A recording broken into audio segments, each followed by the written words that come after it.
The October 2016 Apple Mac event has just finished, and Apple has unveiled quite a lot of new stuff. So yes, this was a really exciting event. We did get to see some new MacBooks. Actually, the entire MacBook Pro lineup has been redesigned from scratch. So hey everyone, and welcome to the Zone of Tech. I'm Daniel, and here's everything you need to know about today's Apple event in detail.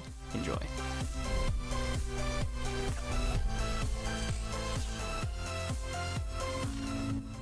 Okay, so the event basically started with Tim Cook talking about the iPhone 7. So it basically talked about how they had a pretty good start actually when it came to sales, reviews. Then Tim moved on to iOS 10.1, which is now out by the way. So he quickly talked about its main features such as the bokeh effect for the iPhone 7 Plus. And then the actual event started with the first announcement being in terms of the Apple TV. So apparently the Apple TV now has over 8,000 apps.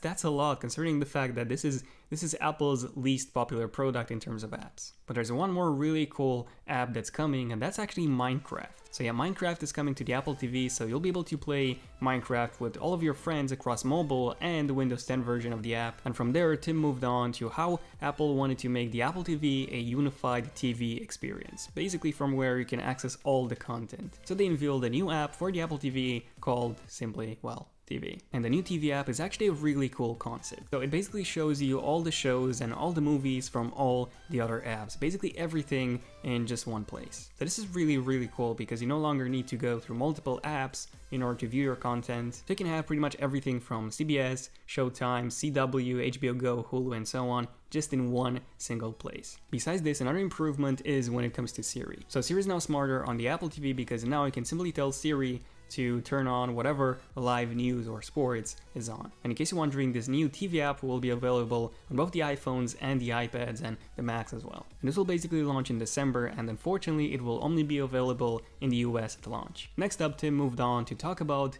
the Mac. So this week is actually the 25th anniversary of Apple's first laptop, the first actual PowerBook. Yeah, 25 years since this thing came out. So they actually went through this presentation, this ad, and they pretty much showed all the MacBook iterations, including the latest one, which is this one, the new 2016 MacBook Pro. So this is the newly redesigned MacBook Pro, and whoa, I have to say, it simply looks amazing. So probably the first thing that you can see from the new MacBook's design is the color. So yeah, the new MacBook Pro now comes in a new space gray color, just like the 12-inch MacBook. We finally have a darker version of the MacBook Pro. This is definitely the one that we'll be picking up. So the new MacBook comes in the same sizes as before, so we have a 13-inch and a 15-inch model, and they both come in the old silver and the new space gray colors. Now in terms of the design, besides the new space gray color, this is the thinnest and also the lightest MacBook Pro ever, which, I mean, it kind of makes sense because it's the newest model. So in terms of the 13-inch, this is how it compares to the old model.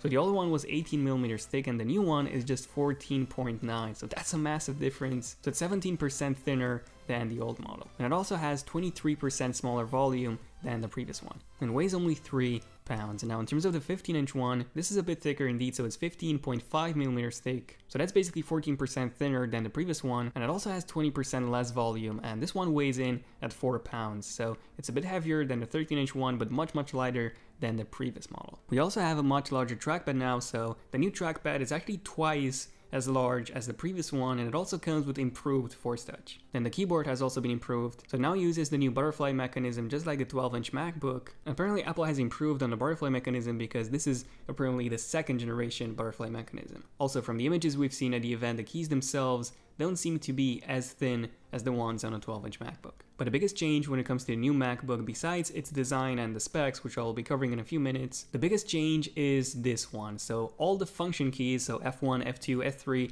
everything including the escape key, have been replaced by this new OLED touch bar, which now Apple calls, well, the touch bar. So this is apparently an OLED bar, which is also a retina display. So it's a really high resolution display that's also a multi-touch display. So you can actually do gestures with this. It can recognize up to 10 fingers at the same time. But the coolest thing about this is that number one, it's contextual. So the keys will change depending on the app you're using. So for example, if you're not doing anything, if you're not in any app, you'll have the basic commands. So you'll have the brightness, you will have the brightness of the LED backlit keys, the volume controls, and even a dedicated Siri button. However, when you open up different apps, for example Safari, those buttons would actually be replaced by, for example, your favorites. Or also in Safari, you have this new tab view in which on the LED bar you can see all of your open pages and simply scroll between them from there. In Photos, for example, you can now go full screen, so you can have all of your editing tools, resize, crop, and so on. You can have them all in the touch bar. Then in Pages and Messages, when typing, you actually get suggestions, typing suggestions like you do on the iPhone, you have them there on the touch bar. And this touch bar is actually a pretty big update. And it's not just because you no longer have to look for different shortcuts and apps, for example, you now have all of them in that bar, but also because you have new functionality. So in Messages, you can have all of your emojis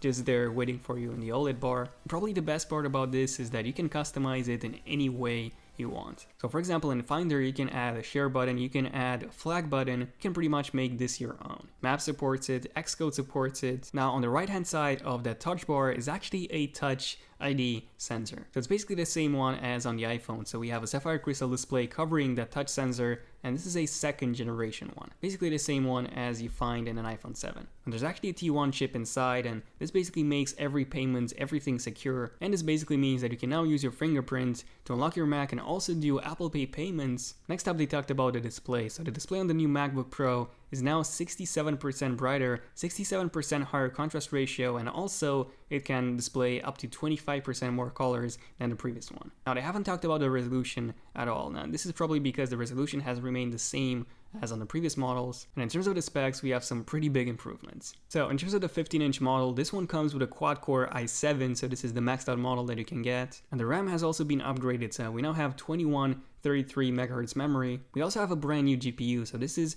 the new AMD Polaris architecture. The highest end option comes with the AMD Radeon 460M, which honestly I was expecting for the 481, but you can customize this with up to 4 GB of video memory, which is up from 2 GB like we had before, and it's supposedly 2.3 times faster than the current generation one, so that's a pretty major improvement. The SSD, the flash storage speed, has also been improved, so you can customize this up to 2 TB of speed, and you now have up to 3.1 GB, not gigabits per second, transfer speeds. And finally, there's a new thermal system inside, because you probably know that if you have a MacBook, especially a 15-inch one, that thing gets really, really hot, and the fan noise is just really, really loud, and apparently this has been fixed in a way by the new MacBooks. And speaking of noise, there's also a new speaker system, and these speakers are apparently twice as powerful as the ones on the 15-inch Retina MacBook now. And in terms of the actual performance numbers, the new 15-inch Retina MacBook Pro is 130 times faster when it comes to 3D graphics. That's a ridiculous number. 60% when it comes to gaming, and 57% when it comes to video editing. Now in terms of the 13-inch MacBook, you can customize this in a dual-core configuration, so i5 or i7, the same 2133 MHz memory, but this one comes with Intel Iris graphics, which apparently are twice as fast as the previous ones, and also the same flash storage speed as the 15-inch model, so up to 3.1 GB per second. And in terms of the performance numbers, it's 103% faster in terms of gaming, 76% faster when it comes to video editing, so that's quite a huge leap, and 70% faster when it comes to 3D graphics. Next up, they talked about ports. So we have quite a lot of new ports, and some of the old ports are now gone. So unfortunately, we no longer have a MagSafe port, we don't even have an SD card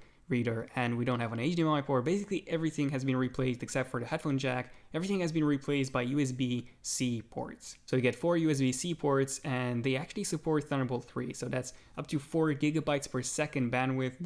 This is the fastest connection in the world right now. They also support a second generation USB 3.1 and also DisplayPort 1.2, so you can actually drive a 5K display, 60 frames per second, so 60 Hz from just a single cable. And even though I wasn't expecting this, the battery is actually linked to all of these, so you can actually charge your MacBook using any USB-C port you want. Now, even though I was expecting to see the brand new Apple 5K displays, they only showed some new LG displays. They actually talked about how on the 15-inch Retina MacBook Pro you can actually connect 2 displays off the same cable, 2 5K displays at 60 Hz using just one Thunderbolt 3 connection, and you can actually charge the MacBook using just one cable from the monitor. So this is pretty cool. Really excited to see this in action. And probably one of my favorite announcements was this one. So Final Cut is getting some pretty big updates. The first one is actually a redesign, so Final Cut looks much different than it is now. It looks a lot like iMovie, and yet that touch bar is fully integrated in Final Cut now. So you can do stuff like cut, copy, paste, you can stop the project, you can end the project, you can select, you make a selection, you can view your entire video in full screen and then simply scrub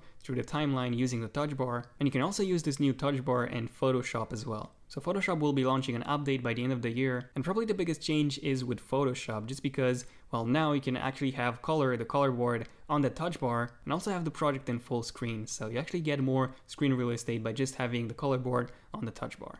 So yeah, the new MacBook Pro simply looks amazing. The new color, the new performance, the new ports, the new display, the new touch bar, the new keyboard, the new twice as large trackpad, well, everything has been improved in the new MacBooks. And by the way, this is how the new MacBook Pro compares to Apple's first PowerBook. This is the one from 20 years ago. So yeah, the changes are just, well, you can probably tell from this image.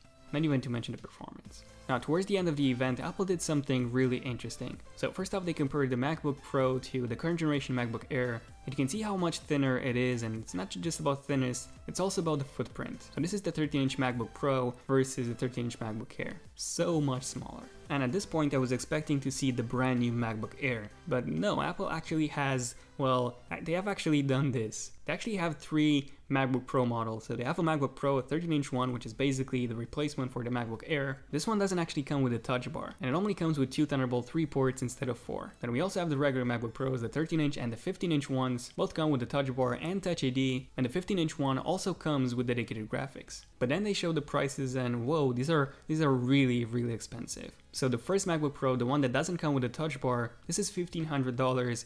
And then the 15-inch MacBook Pro, this starts from $2,400. That's so much more expensive than the current generation. Like if you go on Apple's UK website, you can still get a previous model, and this will cost you £1,900. Really, really expensive, and apparently it doesn't come with dedicated graphics anymore. However, the 15-inch one starts at $2,400, so that's a massive price increase. And by the way, if you bump this up, if you max this out, it's actually gonna cost you £4,000. £4,000, that's about $4,900. Yeah, really, really expensive. And overall, I don't think it's worth it. I mean, it looks awesome, the performance gains are pretty impressive, but it's not like the performance gains are that massive for you to pay that much amount of price for this new MacBook. Now, you can still buy the MacBook Air, so nothing has changed when it comes to the MacBook Air. The 11-inch model is now gone, but if you want to get a 13-inch one, you can still do that. Also, the current generation Retina MacBook Pro 13-inch has remained, well, at the exact same price as before, and the new one is more expensive, and the one with the touch bar is even more expensive. And unfortunately, at the end, we haven't seen any new iMacs, we haven't seen a Mac Pro, we haven't seen a Mac Mini, and no, we haven't seen new iPads, which, by the way, are coming in March. So yeah, I was actually expecting to see more from this event. We did get to see 3 new MacBook Pros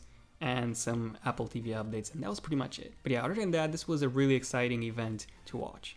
Let me know in the comments, what do you guys think about a new MacBook? Are you going to get one? What do you think about that new touch bar and the new design? Definitely feel free to subscribe if you're new to the channel. I have way more videos covering the MacBook soon. And also, if you have enjoyed this video, feel free to give it a huge like to let me know. And also, don't forget to turn on notifications on my channel on both desktop and mobile. On mobile by simply clicking on that bell icon next to my channel so that you're notified as soon as I upload a brand new epic video. But yeah, this was pretty much it for this video. And by the way, in case you're curious, in case you haven't seen my MacBook Pro 2016 Final Leaks and Rumors video, and also my Apple Even What to Expect videos, in case you haven't seen those, you can feel free to watch them now and see what I got right and what I got wrong when it came to today's event. But yeah, this was basically it, so thank you all for making it until the end. Let me know in the comments if you're epic enough to make it to the end, by the way. But other than that, thank you all for watching this video. I'm Daniel, and I'll see you guys in my next one. Son of Tech, signing out. Cheers.